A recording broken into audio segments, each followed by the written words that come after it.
Le cri d'Amaury déchira la nuit comme un couteau rouillé. « Papa!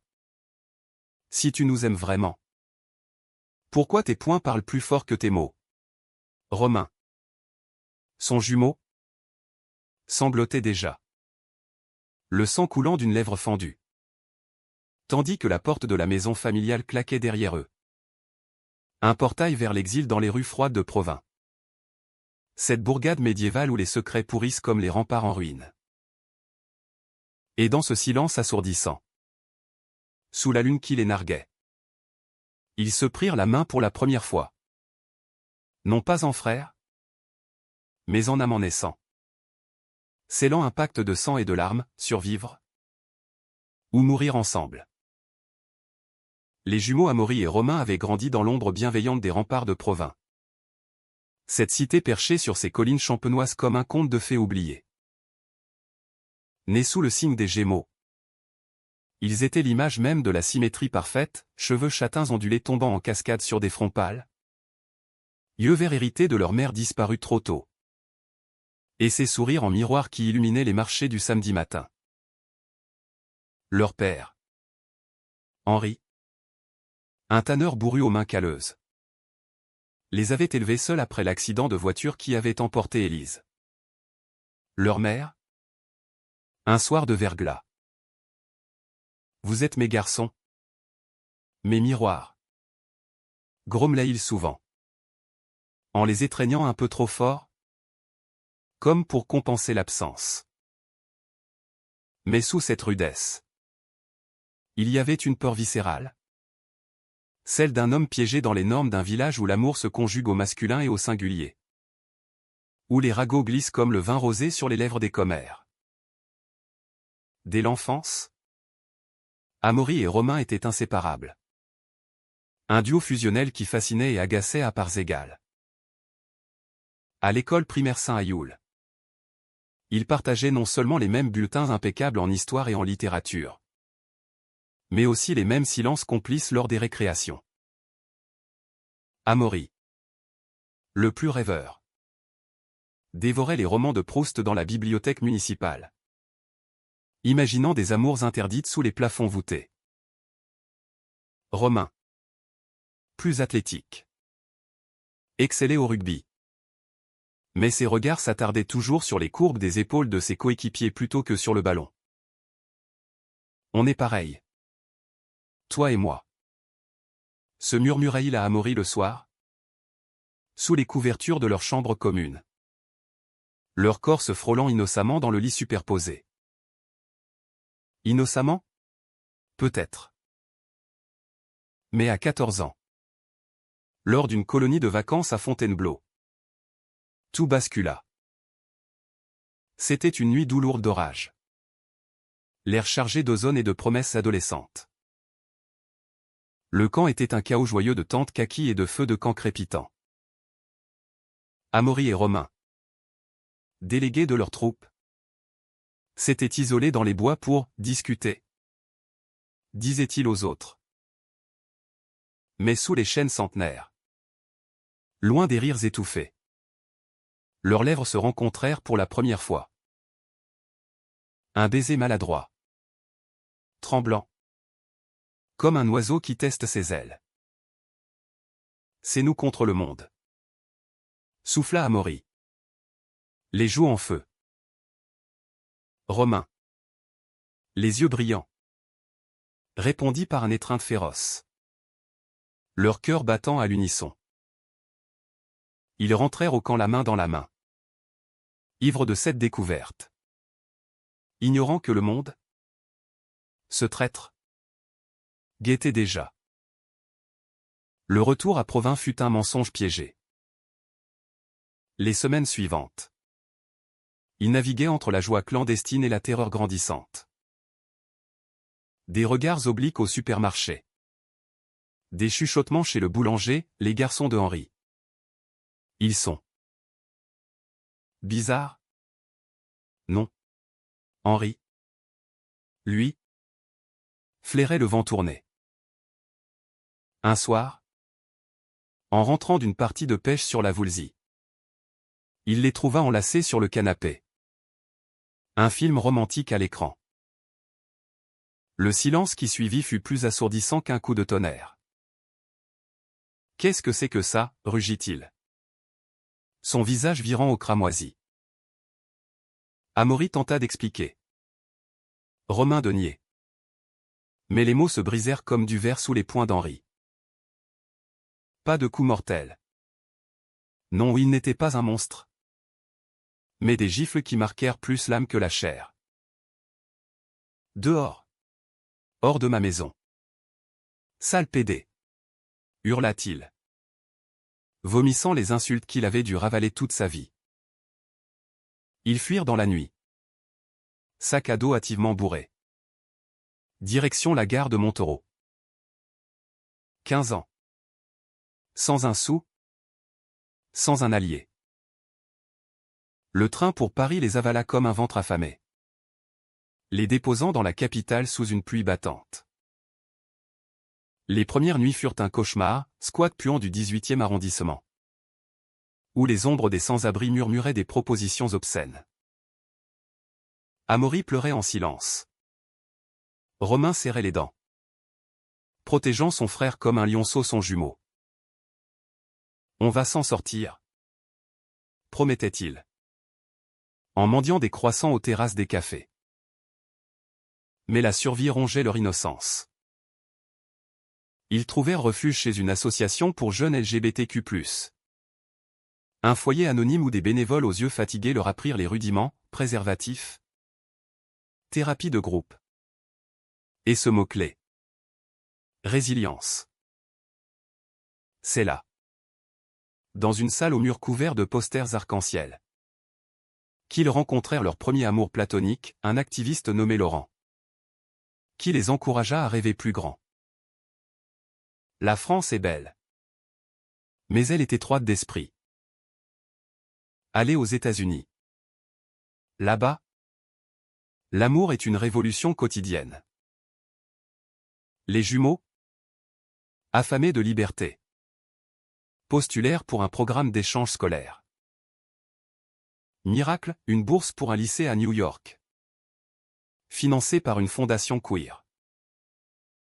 À 16 ans, ils embarquèrent pour l'Amérique, laissant derrière eux Provins comme un fantôme. Henri n'envoya jamais de nouvelles, les lettres d'adieu qu'ils postèrent revinrent non ouvertes. New York les frappa comme un raz-de-marée. La grosse pomme, avec ses gratte-ciel qui percent les nuages et ses avenues grouillantes de diversité, était l'antithèse de leur village figé. À Brooklyn, dans un internat progressiste, ils découvrirent un monde où l'amour gay n'était pas un scandale, mais une évidence. Amaury plongea dans les arts, théâtre off-Broadway, où il joua des rôles de lovers tourmentés, apprenant à transformer la douleur en catharsis. Romain, lui, canalisa sa rage dans le sport, natation compétitive à l'université de Columbia, où son corps sculpté attira non seulement des médailles, mais des regards admiratifs. Ils étudièrent ensemble, main dans la main au campus, partageant un petit appartement à Greenwich Village, quartier mythique des poètes et des amants maudits. Pourtant, leur lien fraternel évolua en quelque chose de plus profond, plus tabou. À 20 ans, lors d'une fête du Pride sur la VE Avenue, sous une confetti multicolore, ils s'avouèrent l'impensable, leur amour n'était pas seulement filial, mais romantique, fusionnel. Tu es moi. Et je suis toi, murmura Romain en l'embrassant sous les applaudissements anonymes. Ce fut un scandale intime. Jugés par leurs amis new-yorkais libéraux, inceste? Non. Dirent les thérapeutes. C'est une connexion unique, forgée dans le trauma. Ils l'assumèrent, en privé d'abord, puis en public lors d'une performance artistique d'Amaury. Une pièce intitulée Miroir brisé, qui fit scandale au Fringe Festival. Les critiques parlèrent de « chef-d'œuvre queer ». Mais les jumeaux savaient, c'était leur vérité. Brute et belle. Les années passèrent en un tourbillon d'ambition. Amaury devint scénariste. Ses scripts explorant les thèmes de l'exil et de l'identité. Vendus à des studios hollywoodiens. Romain. Champion olympique de natation synchronisé à un sport où la grâce masculine défie les stéréotypes. Lança une fondation pour jeunes LGBTQ+ en exil. À 30 ans. Ils étaient des figures respectées, couverture de magazines comme Out et Têtu. Conférence TED sur la résilience queer. Mais sous le vernis du succès. Une plaie suppurait, Provins. On doit y retourner. Dit un soir Amaury. Lors d'un dîner aux chandelles dans leur loft surplombant Central Park. Romain hésita. Les yeux dans son verre de Bordeaux importé. Pourquoi? Pour qu'il nous lapide à nouveau. Mais Amaury insista, pour guérir. Pour leur montrer qu'on a gagné. Le retour fut planifié comme une opération militaire. Ils réservèrent des billets pour Paris. Puis un train pour Provins. 30 ans après leur fuite. La ville n'avait guère changé, les remparts toujours debout. Les ruelles pavées échoant de souvenirs. Henri. Vieilli. Courbé par l'arthrite. Vivait encore dans la maison familiale. Entouré de chats errants et de regrets muets. Les jumeaux arrivèrent un matin d'automne. Feuilles rousses tourbillonnant comme des confettis funèbres. La place du marché bruissait de vie, fromagers criards. Touristes japonais mitraillant les églises. Mais quand Amaury et Romain descendirent du taxi. Main dans la main. En costume taillé sur mesure, Amaury en velours bleu nuit. Romain en lin gris perle. Un silence tomba comme une guillotine. Les commerces figèrent. Les paniers oubliés. C'est eux. Les garçons de Henri. Les murmures enflèrent en bourdonnement. Romain serra la main d'Amaury. Son pouls un tambour de guerre. Ils marchèrent droit vers la maison. Ignorant les regards qui les transperçaient. Henri ouvrit la porte. Les yeux écarquillés. Un fantôme face à ses fantômes. Mes fils. Balbutia Théil. La voix brisée. Mais avant qu'il ne puisse en dire plus. Romain lâcha la bombe, on est venu pour le pardon. Et pour l'amour. Ils entrèrent. Et la porte se referma sur un monde qui, déjà, frémissait d'impatience. La réconciliation avec Henri fut un théâtre d'ombre et de lumière vacillante. La maison. Figée dans le temps. Empestait le cuir tanné et le vin aigre. Les meubles, inchangés. Portaient les stigmates des années, le canapé affaissé où tout avait basculé. La table où Élise avait servi ses derniers repas.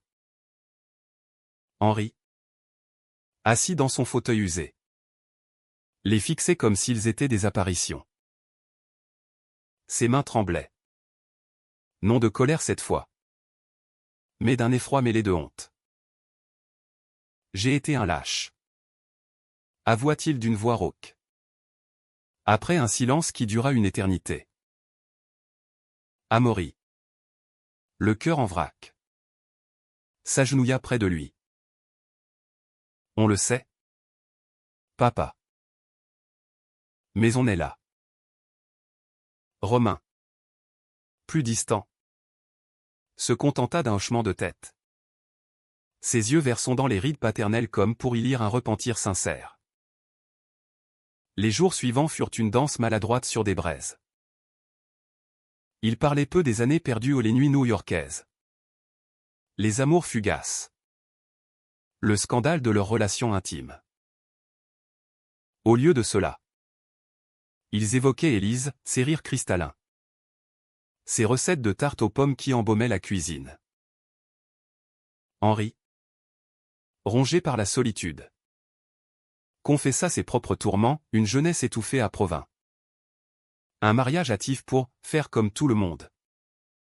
Et cette peur viscérale de l'homosexualité qu'il projetait sur ses fils. La ville m'a tué à petit feu après votre départ. Les gens disaient que j'avais failli à mon devoir. Que j'avais élevé des monstres. Amaury posa une main sur son épaule. On n'est pas des monstres. Papa. On est tes fils. Et on s'aime. Cette déclaration plana comme une épée de Damoclès. Henri pâlit. Mais ne recula pas. Prouve-le-moi. Murmura-t-il un soir. Lors d'un dîner improvisé, gigot d'agneau et pommes de terre sautées. Vestige d'un passé heureux. Romain et Amaury échangèrent un regard. Puis, dans un geste fluide, Romain attira son jumeau à lui pour un baiser. Pas un effleurement pudique, mais un baiser profond, passionné. Leurs lèvres scellant des décennies de douleur. Henri détourna les yeux. Mais une larme coula sur sa joue burinée. Si c'est ça votre amour, alors je dois l'accepter. Pour elle. Élise. Leur ange gardien invisible planait sur cette trêve fragile. Mais Provins n'était pas prête pour leur retour. La nouvelle se répandit comme une traînée de poudre, les jumeaux gays étaient de retour. Plus beaux, plus assurés. Et horreur toujours ensemble. Les cafés du centre-ville devinrent des nids de vipères. Chez l'auberge du Rempart. Le patron, un ancien coéquipier de Romain au rugby, cracha par terre en les voyant entrer. On ne sert pas les invertis ici. Amaury riposta d'un sourire acéré, dommage. Parce que j'ai une carte de crédit qui pourrait racheter l'établissement. Ils sortirent sous les rires forcés des habitués. Mais le poison s'infiltra. Des graffitis apparurent sur les remparts, PD dehors. Des lettres anonymes glissaient sous la porte d'Henri, tu as pollué ta lignée. Au milieu de cette tempête, leur amour s'épanouit en secret.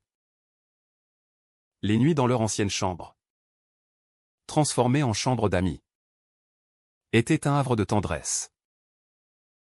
Romain, avec sa force tranquille, massait les épaules nouées d'Amaury, chuchotant des promesses en anglais matiné d'argot new-yorkais. Oui, imbrécable. Bro, ou devrais-je dire Love? Amaury riait, traçant des motifs sur le torse musclé de son jumeau. Leur corps se connaissant par cœur. C'était une romance forgée dans le feu, non pas l'euphorie superficielle des apps de dating. Mais une intimité absolue. Où chaque caresse effaçait une cicatrice. Pourtant, sous cette idylle, germait le doute.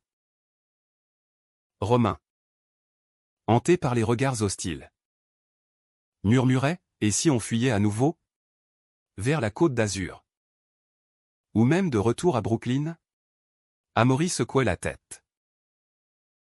Non. On est venu pour affronter. Pour changer les choses.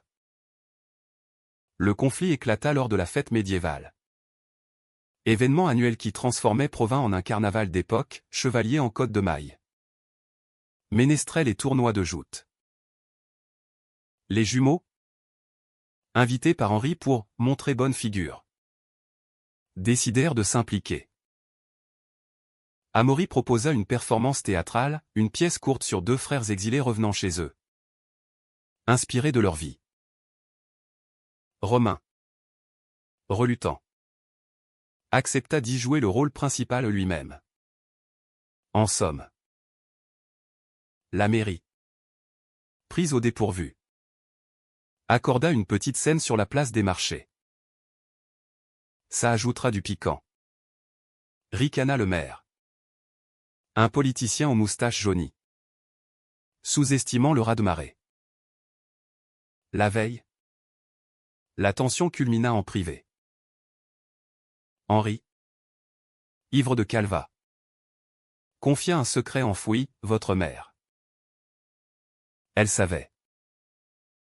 Pour vous deux. Elle m'avait dit, laisse-les aimer comme ils le sentent. J'ai tout gâché. Romain. Blessé. Explosa, et maintenant? Tu vas nous défendre publiquement. Ou te cacher derrière ton tablier de tanneur? Henri promit. Les yeux rougis. Mais au fond de lui. Les jumeaux sentaient la trahison pointer, l'amour paternel était fragile. Comme du verre filé. Le jour J arriva sous un ciel plombé. La place grouillait, famille en costume. Odeur de châtaigne grillée et de cidre chaud. Amaury et Romain montèrent sur scène. Vêtus de tuniques modernes revisitant l'esthétique médiévale aux soies fluides et capes brodées d'arc-en-ciel discret. La pièce débuta par un monologue d'Amaury, dans les ombres de ses remparts. Deux âmes miroirs se sont trouvées. Rejetés par ceux qui devaient les chérir. Le public, d'abord curieux, se figea quand Romain entra, attrapant son jumeau pour un baiser scénique. Chargé d'émotions brutes. Des sifflets fusèrent. Mais aussi des applaudissements épars. Puis, le climax, ils invitèrent le public à partager leurs histoires d'amour cachées. Une vieille dame se leva. Tremblante, j'ai aimé une femme. Ici, il y a 50 ans. Et j'ai pleuré seul. Henri, dans la foule, se leva soudain. Ce sont mes fils, tonna-t-il. La voix chevrotante. Et je les aime. Tels qu'ils sont. Un silence stupéfait. Puis des murmures approbateurs. Mais au même instant, un groupe de jeunes radicaux héritiers des hooligans du rugby local surgit. Brandissant des pancartes homophobes. Sale pédé. Rentrez à Sodome. La mêlée éclata, jet de bière. Bousculade. Romain protégea Amaury. Son corps un bouclier vivant. Tandis qu'Henri, dans un sursaut héroïque, s'interposa, touchez-les. Et vous me touchez moi. La police intervint, dispersant la foule. Les jumeaux, le cœur battant, descendirent de scène sous des vivas minoritaires. Ce soir-là, autour d'un feu de camp improvisé dans le jardin familial, Henri brisa enfin ses chaînes. J'ai contacté le journal local. Demain. Une interview, mon témoignage. Pour vous. Amaury et Romain s'embrassèrent. Larmes aux yeux. Sentant pour la première fois que la guérison était possible. Mais au loin. Dans l'ombre des remparts. Une silhouette observait, Jacques. L'ancien ami de Romain. Jadis complice de leur jeu d'enfant. Désormais aigri par sa propre vie médiocre. Il avait vu le baiser. Et une jalousie noire le rongeait. La trahison se tramait. Invisible. Comme un poison lent. Les jours suivants Provins vibra d'une énergie schizophrène, admiration naissante et haine recuite. L'interview d'Henri parut en une du Provins Hebdo. Titré « Un père se rachète, l'amour au-delà des tabous ». Les mots crus du tanneur, j'ai frappé mes fils par peur. Mais l'amour les a sauvés. Et moi avec, firent couler l'encre et les larmes. Amaury et Romain devinrent des célébrités locales malgré eux, invitations à des dîners chez les notables. Signatures autographes au musée des Remparts. Romain, avec son charisme de champion, charmait les sceptiques, Amaury, par ses anecdotes new-yorkaises. Tissaient des ponts émotionnels. Leur amour. Jadis un scandale. Devenait un symbole, deux miroirs qui reflétaient la vulnérabilité de la ville. Pourtant, sous cette façade, les fissures s'élargissaient. Jacques, le traître en herbe, était un fantôme du passé, coéquipier de Romain au rugby. Il avait partagé leurs rires adolescents avant de se ranger dans un mariage sans passion et un boulot de mécanicien. Jadis, il avait surpris un baiser volé entre les jumeaux dans les vestiaires. Et au lieu de juger, il avait ri. Complice. Mais les années l'avaient aigri, une femme partie. Un fils rebelle. Et cette rancune sourde envers ceux qui avaient fui et réussi. Lors de la fête, il avait mené la charge des radicaux. Non par conviction, mais par vengeance personnelle. Ils reviennent comme des princes. Et moi, je suis la mère du village. Confia-t-il à son cercle d'ivrognes au bar Le Chaudron. La trahison frappa par une nuit d'hiver précoce. Quand la neige saupoudra les toits de Provins comme un linceul. Amaury et Romain, enlacés dans leur lit, furent tirés du sommeil par des coups violents à la porte. Henri, paniqué, les appela, c'est la police. Quelque chose sur vous. En bas, deux agents, visage fermé, brandissaient un mandat. Accusation de diffamation et incitation à la haine. Un témoin affirme que votre pièce a provoqué des violences. Le cœur d'Amaury se serra, c'était absurde. Une contre-attaque des extrémistes. Mais le pire vint, le témoin n'était autre que Jacques. Qui jurait avoir vu les jumeaux comploter pour détruire les valeurs familiales. Emmenés au commissariat de Montereau. Ils passèrent la nuit en garde à vue. Séparés pour la première fois depuis des décennies. Romain, menotté dans une cellule froide, martela la grille, c'est un coup monté. Appelez notre avocat à Paris. Amaury, dans la pièce voisine, sanglotait, revivant l'exil de leur jeunesse. Au matin, l'avocat, un ténor queer de la capitale, arriva en trombe. Démontant l'accusation, pas de preuves. Seulement la parole empoisonnée de Jacques. Libérés sous caution. Ils rentrèrent à Provins sous les flashs des journalistes locaux. Henri, effondré, les serra dans ses bras, je vais témoigner contre ce salaud. Il a toujours été jaloux. Le procès devint le théâtre d'un drame shakespearien. Jacques, sur le banc des accusés pour faux témoignage, se tordit sous les questions du procureur. Pourquoi mentir, hurla l'avocat des jumeaux. Jacques, suant, craqua, parce qu'ils ont tout. L'amour, la gloire, et moi. Rien. Ils m'ont volé ma jeunesse. En partant. La salle retint son souffle. Romain, témoin clé, se leva.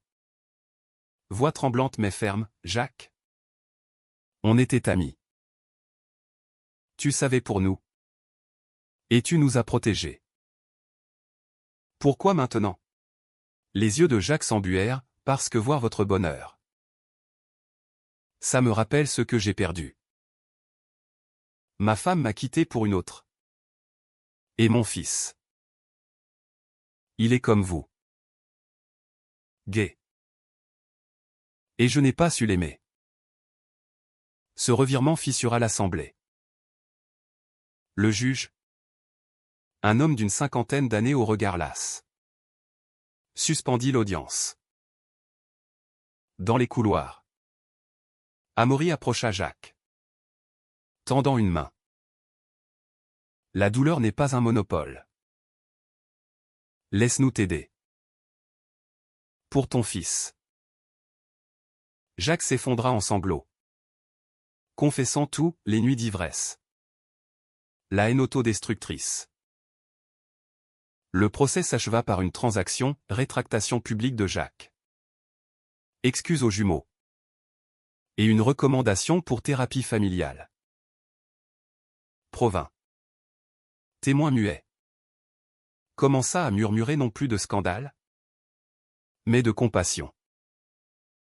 Au cœur de cette tourmente, l'amour des jumeaux s'approfondit en un sanctuaire romantique. Ils s'évadèrent un week-end à Paris, dans un hôtel haussmannien surplombant la Seine. Là, sous les draps de soie, ils redécouvrirent leur passion, caresse lente comme un menuet. Murmure en français archaïque appris d'un vieux recueil de poésie. Tu es mon double. Mon âme sœur. Souffla Amaury, traçant des constellations sur la peau de Romain. Ce dernier, vulnérable pour une fois, avoua, j'ai peur. Amaury. Peur que cette ville nous brise à nouveau. Leur nuit fut un rituel de guérison, corps entrelacés. Âme fusionnée. Défiant le monde extérieur. De retour à Provins. Le vent tourna. L'interview d'Henri inspira une vague, des coming out timides au lycée. Une association LGBTQ+ naissante à la mairie. Les jumeaux, invités à une conférence locale, parlèrent de résilience, projetant des extraits de la pièce Miroir brisé. La salle, bondée, applaudit debout. Henri, fier pour la première fois, présenta son fils aîné, Amaury. Mon artiste. Romain. Mon guerrier. Mais au milieu des bravos, une ombre plana, des rumeurs d'un groupe plus radical. Infiltré par des extrémistes parisiens. Préparant une surprise pour le prochain marché de Noël. Le chaos trao se cristallisa lors d'une veillée aux chandelles, organisée par la nouvelle asso queer pour honorer les victimes d'homophobie. La place des Innocents, illuminée de lumières tremblotantes, attira des centaines, familles. Curieux. Et ses ombres menaçantes. Amaury et Romain, au centre, récitèrent un poème coécrit, dans les remparts de pierre. Nos cœurs ont saigné à mais l'amour, tel un vin vieux, a guéri nos plaies. La foule chanta, main dans la main. Soudain, des cris, le groupe radical chargea. Bouteilles enflammées à la main. Panique. Romain poussa Amaury au sol. Son corps un rempart vivant. Henri, hurlant, s'interposa à nouveau, pas mes garçons. La mêlée fut brève mais chaotique, sirène hurlante. Arrestation. Au milieu du chaos, Jacques surgit, repoussant un assaillant. Pour ton fils, Romain. Pour nous tous. Blessé légèrement une entaille au bras. Il saigna pour racheter son péché. Les jumeaux, indemnes, se relevèrent. Enlacés. Sous les regards émus.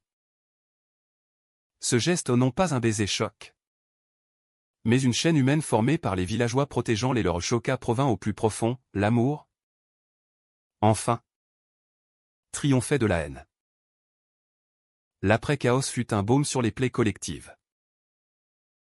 Les arrestations firent la une nationale, Le Monde titra, Provins. Berceau d'une révolution queer. Les jumeaux, propulsés en héros malgré eux, accordèrent des interviews à France Inter. Leur histoire touchant des milliers. Amaury, avec sa verve théâtrale, décrivit leur exil comme un exode biblique vers la terre promise américaine. Tandis que Romain, plus terre à accent grave terre. Insista sur la vulnérabilité, on n'est pas des super-héros. Juste deux frères qui s'aiment. Henri, transformé, devint le porte-parole improbable de la cause, conférence dans les écoles, où il racontait sa rédemption. Les yeux humides. Pourtant, dans l'intimité, les jumeaux naviguaient des eaux troubles.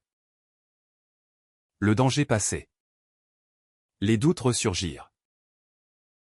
Amaury, hanté par les flammes des cocktails Molotov, confia à Romain lors d'une promenade nocturne le long des remparts, et si on avait forcé le destin? Si notre retour avait tué papa? Ou nous? Romain, serrant sa main, répondit par un baiser sous la lune. Doux et rassurant. Notre geste les a changés. Regarde Jacques, il a présenté son fils à l'assaut. Hier.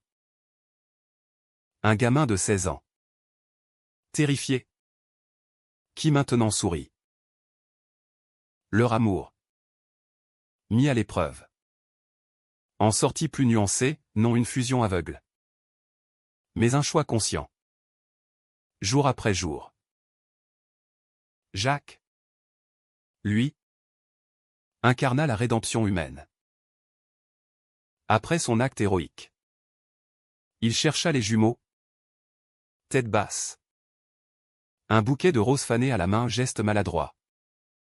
Typique de Provins. J'ai été un traître. Mais j'ai appris. Mon fils, Lucas, veut vous rencontrer. Les quatre se réunirent au café Le Rempart. Désormais alliés. Lucas, un adolescent aux boucles sombres et aux yeux fuyants, raconta ses tourments, moqueries au lycée. Nuit blanche. Romain, paternel soudain, posa une main sur son épaule, on a tous été là.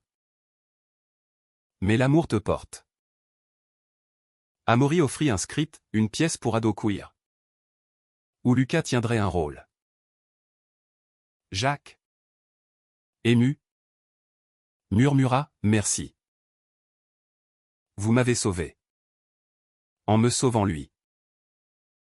Cette chaîne de guérison s'étendit. La ville, ébranlée, organisa un festival, Provins Arc-en-Ciel. Mélange de traditions médiévales et de performances LGBTQ+. Les jumeaux en furent les parrains.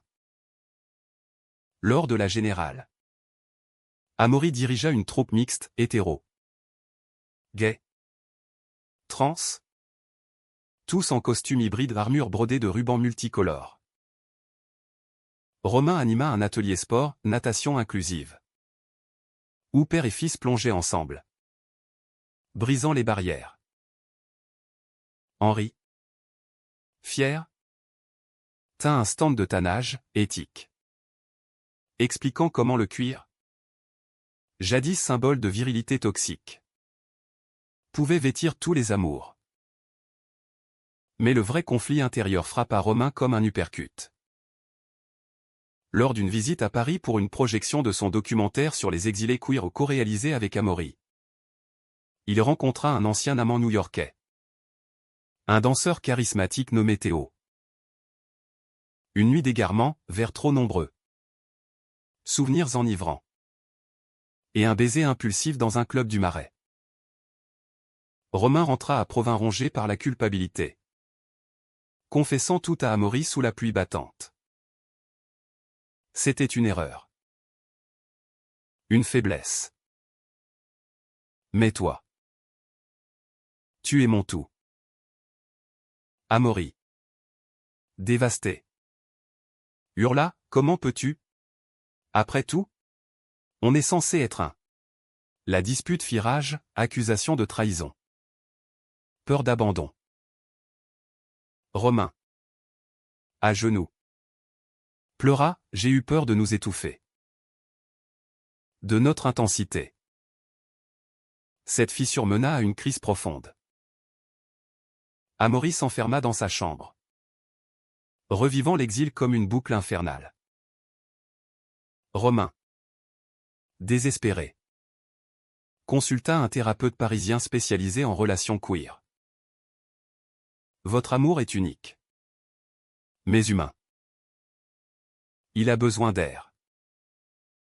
Inspiré, Romain organisa une retraite, un week-end à Vézelay. Abbaye perchée sur ses collines bourguignonnes. Lieu de pèlerinage et de réflexion.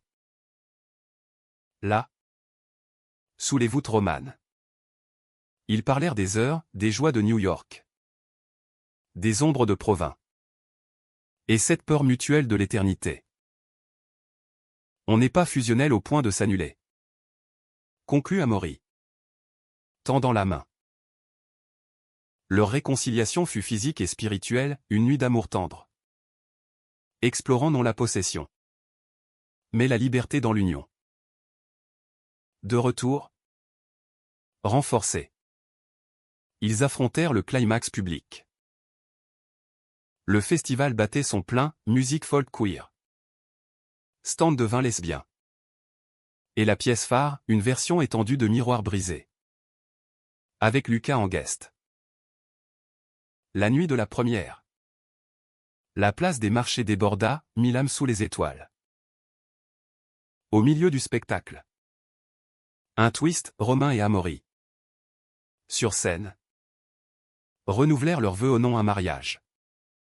Tabou persistant. Mais un pacte d'amour éternel. Devant vous tous. Nous choisissons l'amour. Pas malgré nos chaînes. Mais avec elle. Le baiser qui suivit fut électrique, passionné. Vulnérable. Un geste qui choqua non par sa nouveauté, mais par son humanité brute. La foule explosa en ovations. Henri en tête, larmes coulant librement. Mais ce triomphe masqua une trahison plus insidieuse. Le maire, opportuniste, avait utilisé l'événement pour sa réélection, promettant des fonds pour l'assaut queer tout en coulant des budgets occultes vers des groupes conservateurs. Une fuite dans la presse locale révéla le pot aux roses, subvention détournée. Discours double. Provins bouillonna à nouveau. Les jumeaux, trahis par l'institution, organisèrent une manifestation pacifique, chaîne humaine autour de la mairie. Pancarte clamant « Amour vrai ». Pas mensonge politique. Jacques, Rédimé, mena le cortège avec Lucas. Henri, brandissant un mégaphone, tonna « Assez de faux semblants ». Le geste final des jumeaux fut un coup de maître, ils achetèrent l'auberge du Rempart, jadis hostile, et la transformèrent en centre communautaire queer au café. Bibliothèque. Espace thérapeutique. L'inauguration. Un mois plus tard. Vit le maire démissionner sous la pression. Provins. Catharsis en marche. Enterra ses démons. L'hiver s'installa sur Provins comme un manteau de velours gris, apaisant les plaies encore vives. Le centre queer, rebaptisé les Miroirs, devint le poumon d'une ville en mutation, atelier d'écriture pour coming out, session de yoga inclusive, et soirée poésie où les vers d'Amaury côtoyaient ceux d'inconnus tremblants.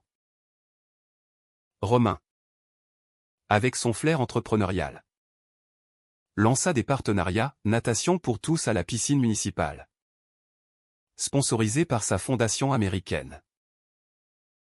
Henri, transformé en pilier communautique, tannait des bracelets arc-en-ciel vendus au profit de l'assaut. Jamais je n'aurais cru, murmurait-il souvent, en serrant ses fils dans des étreintes maladroites mais sincères. Pour les jumeaux, le retour n'était plus une victoire, mais une renaissance quotidienne. Leur amour, jadis un feu dévorant, S'était muet en braise constante, matin paresseux à partager le café sur le balcon de Les Miroirs. Soirée à marcher le long de la Voulzie. Main dans la main. Évoquant Élise comme une sainte laïque. La trahison de Romain à Paris? Effacée non par l'oubli, mais par le pardon actif, thérapie de couple à distance avec un psy de Brooklyn. Où ils apprirent à naviguer l'intimité sans possession. Tu es mon miroir. Pas ma prison. Dit un soir Amaury. En traçant un cœur sur la buée de la fenêtre. Romain sourit. L'embrassant doucement, et toi? Ma liberté. Jacques et Lucas devinrent une extension de leur famille élargie.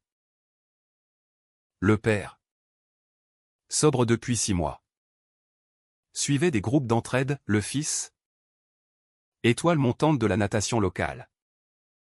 Remercier Romain par des médailles gagnées en son honneur. Lors d'un Noël inédit au sapin arc-en-ciel sur la place. Lucas offrit aux jumeaux un dessin, 2 silhouettes enlacées sous les remparts. Légendés, héros de Provins. L'alarme d'Amaury fut la plus belle récompense. Pourtant, le dénouement porta sa dose de BKCH douce amère. Henri, un printemps pluvieux, s'effondra lors d'une promenade, crise cardiaque. Fulgurante. À l'hôpital de Troyes. Entouré de ses fils et de Jacques. Il murmura ses adieux, j'ai rattrapé le temps perdu. Merci. Pour l'amour. Il partit paisiblement. Un sourire aux lèvres. Laissant une lettre, à mes miroirs, vivez grand. Et pardonnez-moi toujours. Les funérailles. Sur les remparts. Furent un hommage humain, discours d'Amaury sur la rédemption. Chorale queer chantant la vie en rose.